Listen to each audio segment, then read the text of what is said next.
इमाम शाफी रहमतुल्लाह अलैह और अहमद इब्न हंबल, शाफी से उस्ताद है, अहमद इब्न हंबल शागिर्द, द्वारा द टॉप लोए लोए उलमाए किराम द हदीस और द फिक़ह उस्तादान तिरशे जबरदस्त। अहमद इब्न हंबल यमन के पाते के पदे इलाका और इमाम शाफी से पदे आखिर जमाना के लदी कूफे और द इराक मतले मिस्र था। मिस्र के दफन दे जामे अज़हर शाह ताल तक यो मकबरा दागे के रा इमाम शाफी रहमतुल्लाह अलैह कब्र में हज़रत अम्र इब्न अल-आस रज़ियल्लाहु अन्हु हम दफन देलता। खैर शाफी से प मिस्र के नो योजल यो काफिला यमन ततला नो शाफी से काफिले वाला खत वर्क विदा बलार शे यमन के अहमद इब्न हंबल दा खत बागला वर्के चे काफिला लाल अहमद इब्न हंबल ता खत की शाफी से लिखली कि अहमद इब्न हंबल अगे शागिर्द ढेर मुदौश द मोस्ता मुलाकात ने दे शेड़े बियात शेवे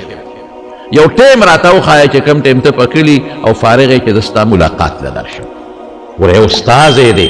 लेकिन शागिर्द ढेर कीमती शागिर्द दे नो उस्ताद दावत है ना जमा मुलाकात लराशा जरी मुलाकात लदर दो इमाम अहमद इब्न हंबल तक खत और रसीद हुए का तो खुद उस्ताद जमा मुलाकात अरमान कर दे नो चाहे काफिला वापस लेनो बल खते वाला वर्क और वी निकल चे उस्ताद जी शाफी से जदर रवाने में यो काफिला के अन करीब उस्ताद मुलाकात लदर दम जमा उस्ताद दमाम याद शेवे काफिला के रारे इमाम शाफी रहमतुल्लाह अलैह ढेर मालदार सलीमो और ढेर मेहमान नवाजमो मेलमा दोस्तो काफिला ची सिंगा मिस्र ता निर्देश वा और इमाम शाफी से पता उलगेदा नो इमाम शाफी से पहले शागिर्दान तवे चला जाए तो मा यो ढेर लुए आलिम दे और शागिर्द अहमद इब्न हंबल दा मुलाकात बको नुन अहमद इब्न हंबल मशहूर द रसूलुल्लाह मुबारक मुला लिकारिश पग लके लिखी और हाफिज इब्न हजर लस लके लिखी द लस लको अहादीस हाफिज दा यवाज द रसूलुल्लाह मुबारक अहादीस मरफूआ नहीं दी लेकिन द सहाबा और द ताबिईन व आसार और मौकूफ रिवायत बिश्ता लस लकड़े शेर से जमु कुरान शरीफ शपगनिम जरा तकरीबन आयातुन दी हिसाब लगाओ च दे बसोना जिल्दुन जुड़ी द हाफिज रे आलिम मुत्तकी अहमद इब्न हंबल खल को पता हो कि हाफिज हदीस थे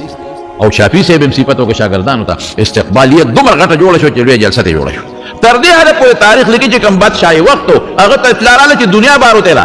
तो चल दे हले का विदा से चल दे जलसा जुलूस वेदा द इमाम शाफी रहमतुल्लाह अलैह शागिर्द अहमद इब्न हंबल मिस्र तरा रवान दे शाफी से सरद शागिर्दान और दोस्तान और मुरीदान दा इस्तिकबाल होते ओहो अहमद रा रवान दे मुंग बा इस्तिकबाल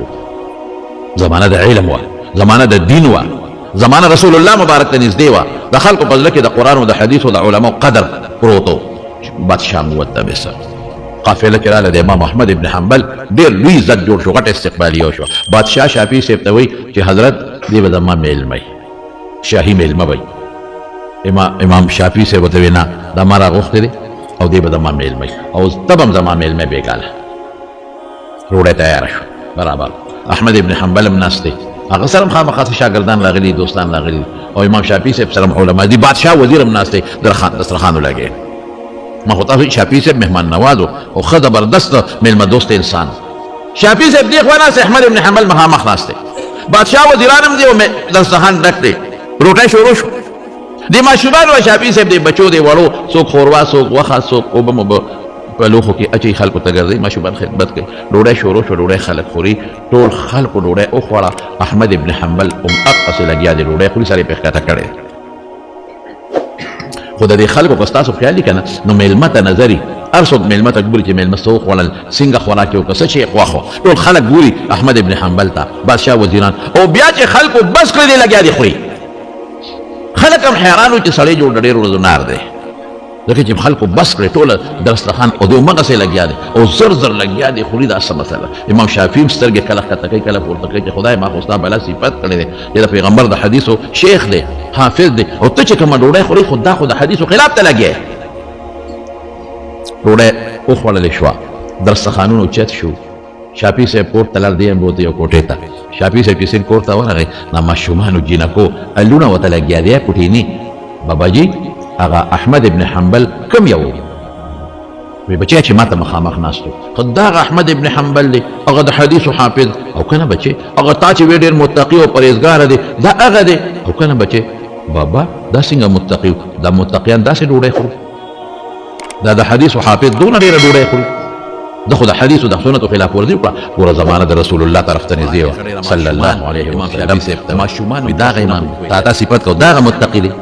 دا متقیان او پرهیزګاران داسې ډوډۍ خوري دومره ډېره خوړه موږ په شرمونو شرمونو ټولو خلکو ورته کتل او خلکو به د اشارې کولې چې شافعي صاحب بزرګ دا بزرګ داسې د سنتو خلاف ډوډۍ خوړه سنت خو خلک لږه ډوډۍ خوري ټولو خلکو کتل خلکو بس خو هغه لګیاو د لسو ورځو نار دی راوستی یا شافعي صاحب وایي نو بچې ما محسوسه کړه ماته مخامخ خو میلمه دی نو میلمه چې درو غواړي ډوډۍ دې ورته کېښوده نو ورته ویلی شي چې ډوډۍ دې ډېره وخوړه شرم دی که نه بچې احمد ابن حنبل شافعي صاحب ته وایي ما له ځان له کوټه کې کټ واچوه زه به ځان له سملم ډېره ښه ځان له یې وله کوټه کې بستره واچوله او لوڼو ته یې ویل لوټه ورته کېدې ولې دې پېشمني پاسي نو تهجد به کوي او دس به کوي لوټه یې ورته کېښوده سهار چې امام شافعي رحمت الله علیه جومات ته احمد ابن حنبل ورسره لاړ چې ماشومان یې ورلې بستره برابرې دی چې ویې کتل لوټه هم اقسې د اوبو ډکه پرته ده چې شافعي صاحب واپس راغی لوڼه ورته وایي بابا ناشناس برګ دی راوستی و بچې بیا څه چل شوی دی وایي ټوله شپې خوب کړی دی تهجد یې نه دي کړی وایي بچې تاسو ته څه پته لګي وایي کومه لوټه چې ورته مونږ یې ښودې و ډکه پرته وه نو چې اودس یې ونه کړ نو مونځ یې کوم ځای نه و بله ماشوم ورته وایي نو وایي هغه تهجد هغه لږه خوړلې وه تهجد خو هغه څوک کوي چې هغه ډوډۍ لږه وخوري د شپې پاسي هغه خو دومره خوړلې وه دومره چې هغه د شپې پاسېدی کوم دی واقعي چې ډوډۍ ډېره وخوري مونږ ته به اکثر طالبان ویل پېشمني پاسېدي نه شو نو مې تاسو دونه وخورئ چې ټوله شپه ګرمي کوئ غړط او غړط او غړط او بیا په دې پول اوړی یې راوړی داسې په دې پول روغړېږې د پاسېدو طاقت هم نه نو دا خو په پېشمني هغه څوک پاسې چې روټۍ کم وخوري چې احمد ابن حنبل راغی نو شافعي صاحب ورته وایي احمد یو خبره درته کوم خو چې خفه نه شي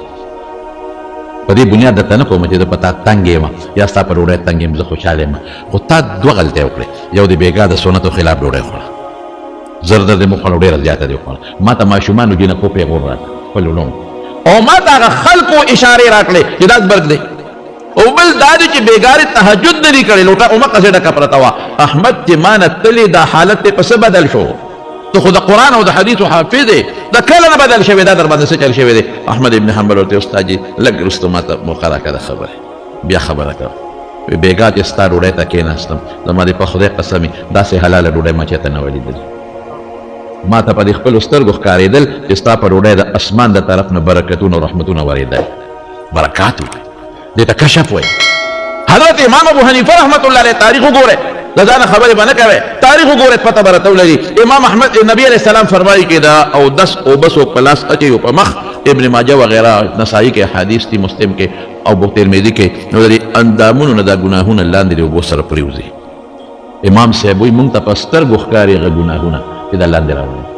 ګناه خو په سترګو نه ښکاري لیکن هغوی ته الله هغه څیزونه ښودل شاه ولی الله صاحب افتراقاتو کې لیکلي دي وګورئ وی رسول الله مبارک فرمایي چې د بره نه مصیبت را روانې او تا دعا وکړه او صدقه دې وکړه دا دعا او صدقه لاړې چې هغه مصیبت سره ډغره ووایي مصیبت واپس کړي وی مونږ ته په سترګو ښکاري چې صدقه ورکړو او صدقه بره روانې مصیبت سره ډغره ووایي مصیبت هم راته ښکاري